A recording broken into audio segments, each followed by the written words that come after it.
ભરૂચની પ્રતિષ્ઠિત Saint Xavier સ્કૂલમાં એક વધુ દુષ્કર્મનો કેસ સામે આવતા ખળભળાટ મચી ગયો છે। એ ડિવિઝન પોલીસ સ્ટેશનમાં નોંધાયેલી ફરિયાદ મુજબ શાળાની એક શિક્ષિકાના પતિ અને પૂર્વ વિદ્યાર્થી ફિલિપ ઉર્ફે રોનીએ એક વિદ્યાર્થીની સાથે 2 વખત દુષ્કર્મ આચર્યું છે। આરોપી ફિલિપે સ્કૂલની રીયુનિયન મીટિંગના બહાને પીડિતાને પોતાના ઘરે બોલાવી હતી, જ્યાં તેણે પીડિતા સાથે દુષ્કર્મ આચર્યું હતું। ફરિયાદ અનુસાર આ ઘટના 23 નવેમ્બર અને 9 ડિસેમ્બરના રોજ બની હતી। આ મામલે એ ડિવિઝન પોલીસે SC/ST સેલના ડીવાયએસપી ડોક્ટર અનિલ સિસારાના માર્ગદર્શન હેઠળ દુષ્કર્મ અને આરોપી ફિલિપ ઉર્ફે રોનીને ઝડપી પાડી જેલના સળિયા પાછળ ધકેલ્યો હતો।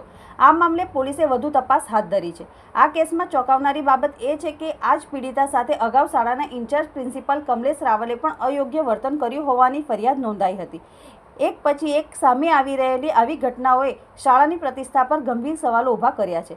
જોકે અત્રે ઉલ્લેખનીય છે કે ફિલિપ ઉર્ફે રોની પણ અગાઉ એક મહિલા સાથે તાંત્રિક વિધિના બહાને રૂપિયા પડાવ્યા હોવાનો ગુનો પણ નોંધાયો હતો। ફિલિપ રેમન્ડ ફૂટીનો ઉર્ફે રોની અને તેની મિત્ર ડિમ્પલ વિક્રમસિંહ કુંપાવતનાઓએ ભરૂચની એક વિધવા મહિલાના સંપર્કમાં આવ્યા હતા। બંને વિધવાની એકલતાનો લાભ ઉઠાવી અવારનવાર તેના ઘરે આવીને વિશ્વાસ કેળવ્યો હતો।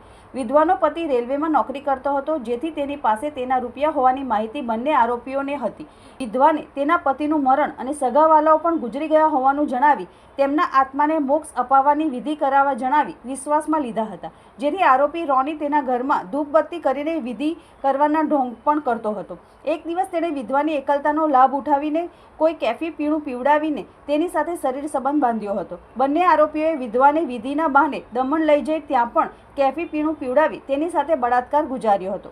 આ સિવાય તેની પાસેથી રૂપિયા 33.34 લાખની છેતરપિંડીની ફરિયાદ પણ નોંધાઈ છે।